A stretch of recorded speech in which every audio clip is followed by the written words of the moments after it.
ای وای، باز کار زشت کرده؟ رفته چیکار کرده تو اتاق؟ دیگه آدرینا ببین، دیگه برای بنی جایزه نمیخری یا دیگه بهش جایزه نمیدی یا فهمیدی؟ دیگه جایزه نداره، حق نداره بره بیرون. هیچ کسی بنی و بیرون نمیبره. میخواد بره بیرون؟ آره میخواد بره بیرون، یعنی بیرون نداریم. کی گفته؟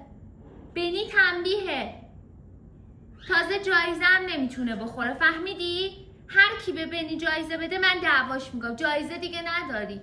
بیرون میخواستی با آدرینا بری بیرون، آره، ولی دیگه نمیتونی بری چون کار بد کردی. آره پشیمونی از کار بده؟ خیلی کارت زشت بود. رو تو بر نگردون، به من نگاه کن، به من نگاه کن.